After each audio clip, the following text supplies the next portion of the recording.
Olá, amigo investidor. Bitcoin amarga uma queda de 4% e faz uma linda recuperação ao longo do dia. Donald Trump e Kamala Harris apelam para uma campanha eleitoral muito mais populista. CME Group anuncia um possível corte na taxa de juros, o que seria excelente para o Bitcoin. E Tesla anuncia que não será vendedora de Bitcoin.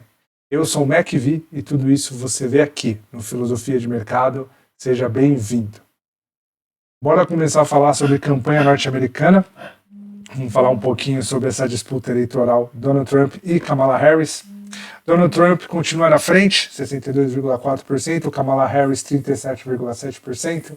Quando a gente analisa quantos dias faltam para o pleito eleitoral norte-americano, a gente vê que faltam 12 dias. A notícia de hoje que tem a ver com a campanha norte-americana, porque querendo ou não, ela tem um impacto no Bitcoin, ainda mais se o Donald Trump ganhar, apesar de que eu acho que ou Donald Trump ou Kamala Harris, o Bitcoin vai continuar sendo Bitcoin. Mas, primeiramente, vamos falar do Trump. O Trump, que há 2 dias atrás, como um ato de campanha, ele resolveu ir até um McDonald's e entregar comida para possíveis compradores no drive-thru, né, e fez uma campanha toda pautada em cima disso, extremamente populista.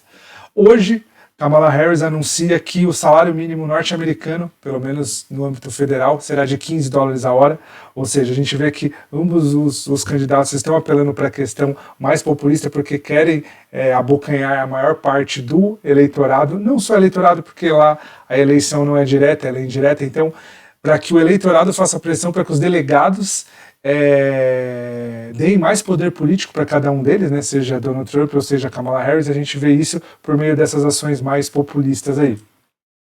Uma outra notícia muito interessante é do CME Group, onde o CME Group ele emitiu esse estudo aqui, onde há 90,4% de chance de que na próxima reunião do FONC, que vai ser daqui 14 dias, o Federal Reserve corte mais 0,25 na taxa de juros. Esse corte na taxa de juros ele vem num bom momento, afinal de contas, a taxa de juros norte-americana, não nessa última reunião do FONC, mas anterior a ela estava em 5,4%. Na última reunião do FONC houve uma queda de meio ponto percentual, inclusive meio ponto percentual é alto, porque geralmente o Fed, nas reuniões, quando ele tem que subir ou diminuir a taxa de juros, ele trabalha na casa de 0,25, dessa vez ele já veio trabalhando na casa de 0,5, né, e conseguiu baixar essa taxa de juros, né, uma taxa de juros que estava em praticamente 5,5 para 5.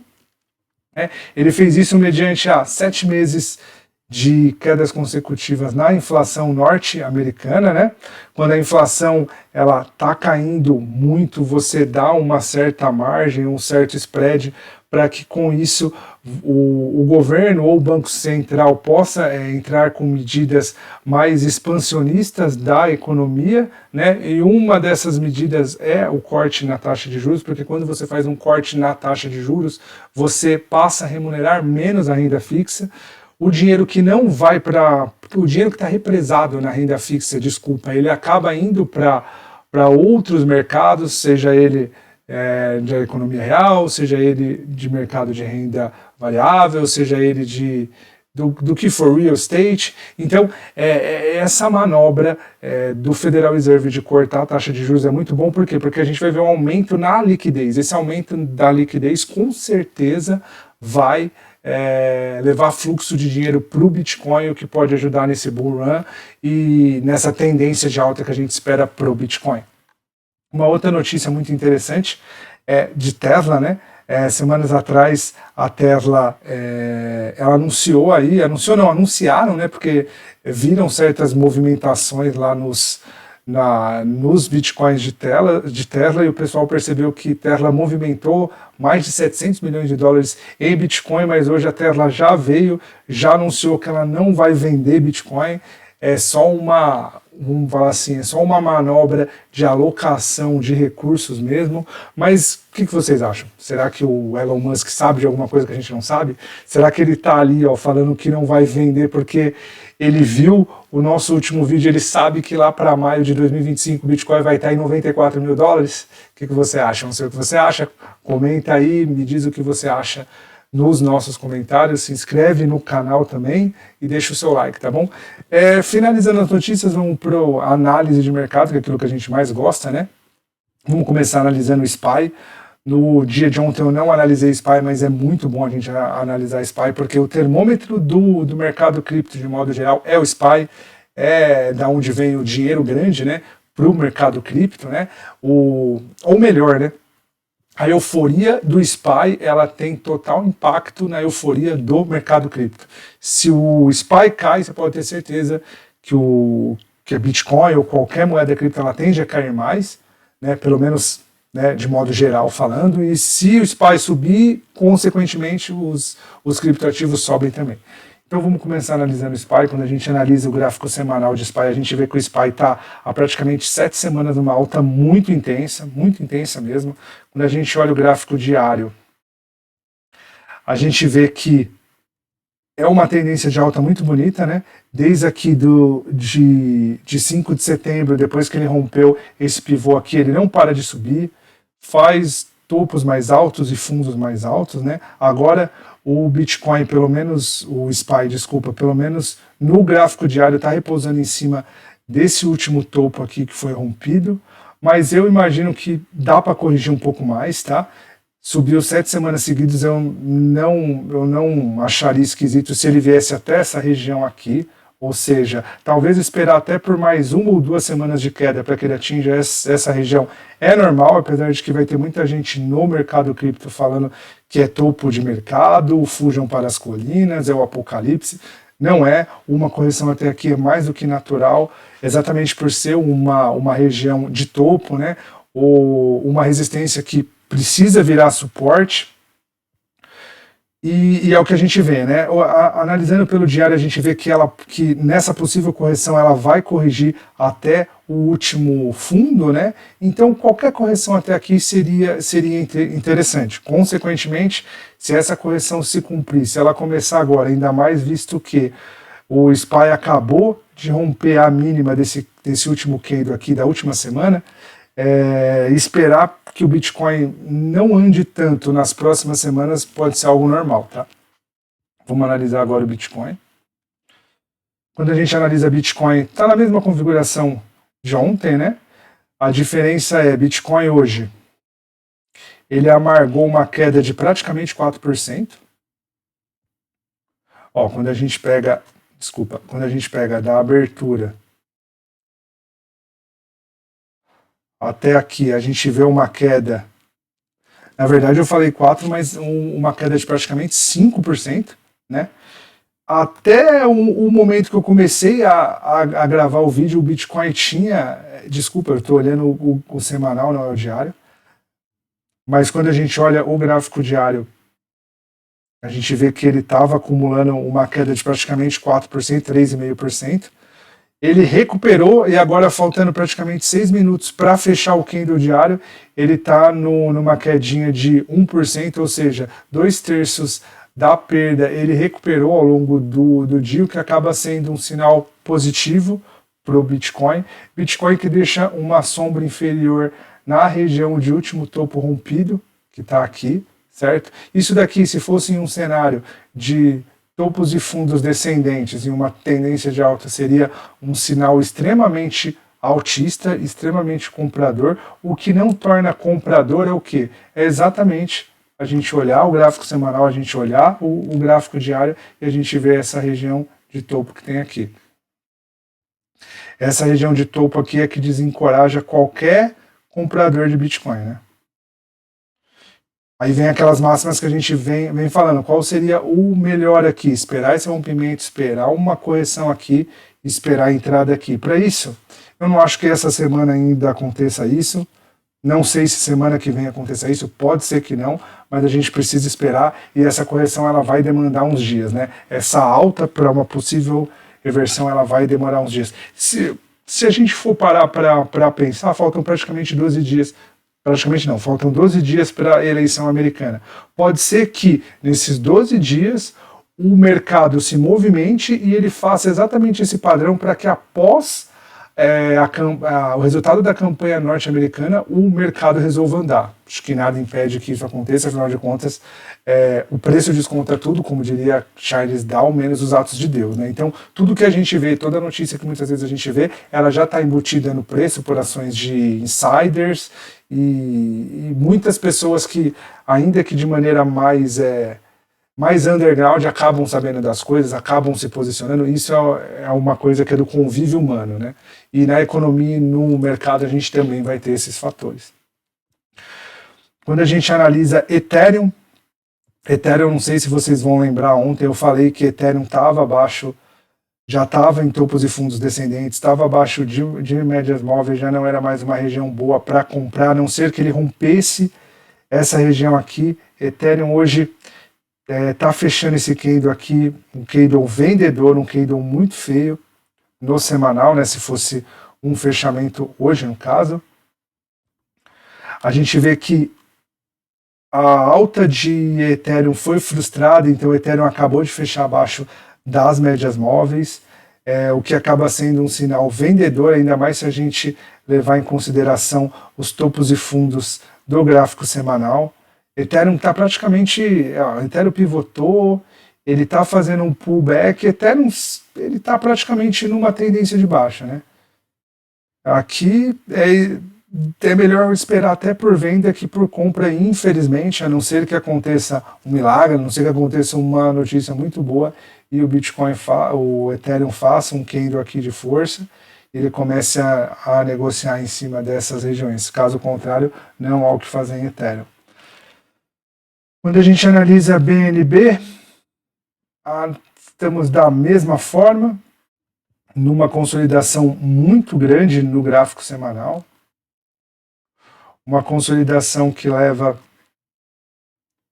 de 11 de março até agora, ou seja, praticamente 6 meses, um pouco mais de 6 meses de consolidação. No gráfico diário não tem muito o que fazer, está exatamente no meio dessa consolidação. Para quem gosta de análise técnica clássica, sabe que no meio das consolidações tem um imã magnético que traz os preços. Não à toa, todas as vezes que o mercado se distanciou desse meio, ele voltou, se distanciou, voltou, se distanciou, voltou.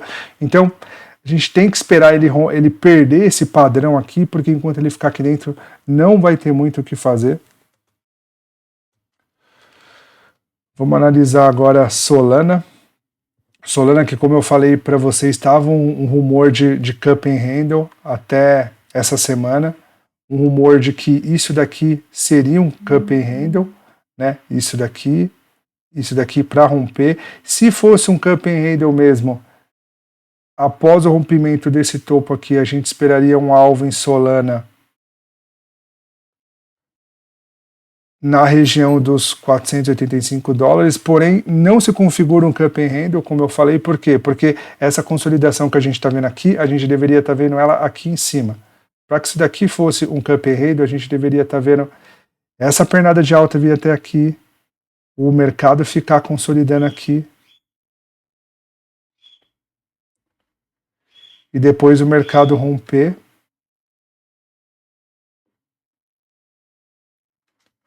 Depois o mercado romper.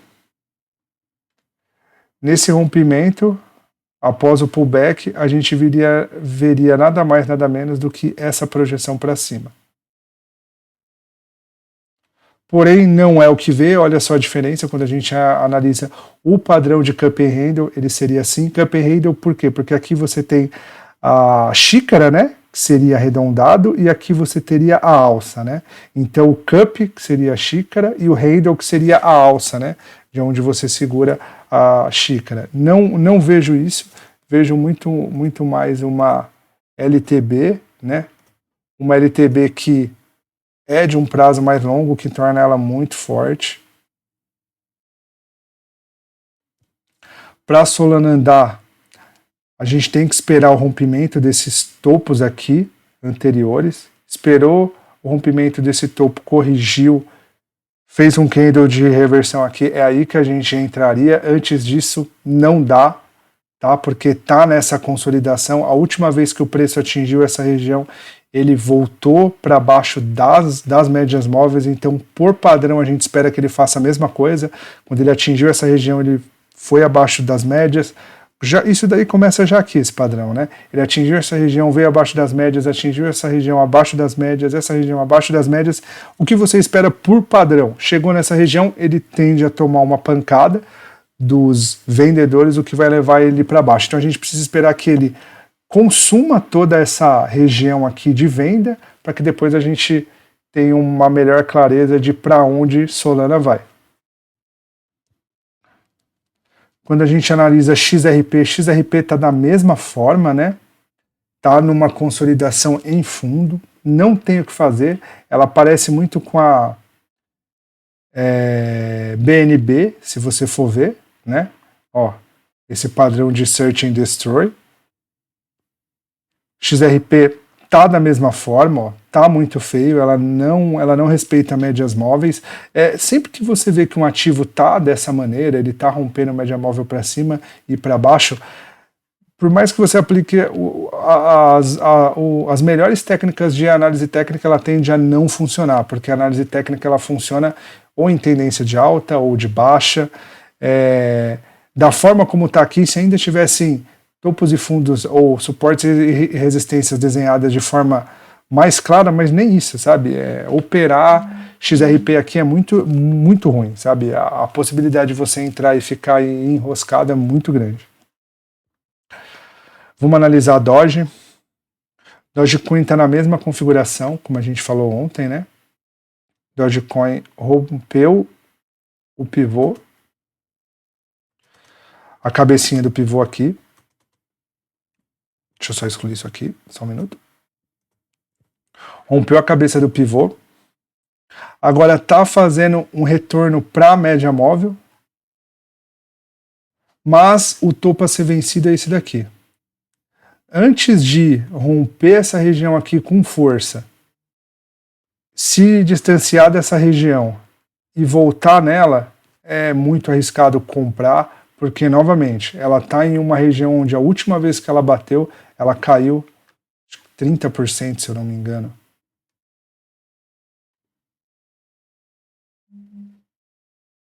Exatamente. 77%, né? Acho que 30% era XRP. Então, assim, precisa esperar romper isso daqui, precisa esperar ele quebrar esse padrão para que a gente volte a entrar nesse ativo. Tron estava muito bonita ontem, né? A gente alertou 9.1 na segunda-feira, esse 9.1 andou. Mesmo com essa queda de Bitcoin, você vê que Tron praticamente não se moveu, né? Ela também buscou uma queda expressiva, mas já recuperou, que mostra que Tron está muito forte. Se a gente for comparar Bitcoin e Tron, a gente percebe que Tron está mais forte que Bitcoin. Olha a quantidade de topos anteriores que o Bitcoin vai ter que superar para retomar uma tendência de alta mais forte, e olha a quantidade de topos que o Tron vai ter que superar para ele seguir. Praticamente 2 topos. Então o Tron está num momento gráfico muito mais bonito que Bitcoin, apesar de que Bitcoin tem mais liquidez, tem mais fidedignidade, né? Bitcoin é uma moeda de maior confiança, né? Vamos analisar a última, que é a da Cardano. Quando a gente analisa a ADA, a gente vê que também está numa região de consolidação, né? Tanto no gráfico diário quanto no gráfico semanal. O gráfico semanal ela está um pouquinho mais feia, por quê? Porque ela está até um pouco parecida com o Ethereum, ela já pivotou para baixo, está embaixo das médias móveis. No gráfico semanal é uma tendência de baixa. Quando a gente vem para o diário, ela está consolidada, né? Então a gente precisa ver que ela rompa esses topos no semanal, para que daí ela faça uma correção e para que o diário nos abra a possibilidade de entrar comprado nessa moeda. Então, essas são as análises de hoje, como a gente veio falando, né? Bitcoin, Bitcoin e Tron são os mais bonitos, mas o que impede essa alta do Bitcoin de modo geral também é a eleição norte-americana. Eu imagino que ninguém está querendo arriscar muito, porque está todo mundo esperando se decidir se vai ser Kamala Harris ou Donald Trump, apesar de o Donald Trump estar na frente. Eu acho que o melhor a fazer agora é esperar, então vamos esperar, porque eu tenho certeza, passando esses 12 dias da campanha eleitoral, o mercado ele vai ter que andar, para algum lado ele precisa andar. E se ele for seguir a tendência, com certeza a gente vai ver esse bull run e a gente vai ver o Bitcoin atingir as máximas. Então, mais uma vez eu agradeço a vocês por terem ficado até aqui. Peço que deem like, que curtam o nosso canal, que se inscreva e até amanhã. Muito obrigado.